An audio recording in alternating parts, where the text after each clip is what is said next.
Hey everyone, I have another skinny recipe for you. So these are frozen radishes. I freeze a lot of my vegetables because, I just can't eat them that fast. So I freeze them and save them and then use them for other stuff.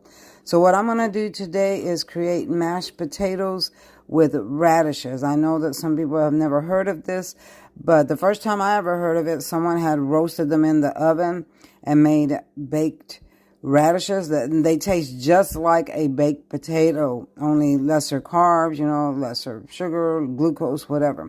So what I do is I boil them and then mash them up like mashed potatoes, add real butter and spices. So that's what we're going to do today. So we have them in water. We're going to let it boil, and then after it boils, I'm going to show you how I mash them and add all the stuff to it. Okay, so they are halfway done. You see how the red is coming off of them? So the red is actually the part that has the sting to a radish. You know, when you bite a radish, there's a little sting to it because it's, I don't know if you would call it sour.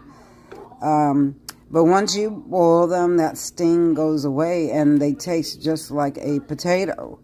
And like I said, I never knew this until somebody had made them in the oven and brought them to work. And I was like, I thought I was eating potatoes until they told me they were radishes. So now, to save calories, to save starch, to save, all that glucose that potatoes turn into your body, I do the radishes and make them just like mashed potatoes. Okay, so I took one out of the pan. You see how it's looking? It's still a little hard. So once it gets soft like a potato, then we can mash it up and put the butter and the spices. Okay, so now they are finished cooking. I drained them. I'm going to put them here. I'm going to put the butter in. I use real butter. I don't use any type of soy butter or anything like that because artificial butter is soy, and soy is so bad for your joints.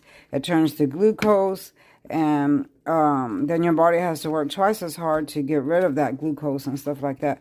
So it's better to use the real fat, as your body stores fat as energy.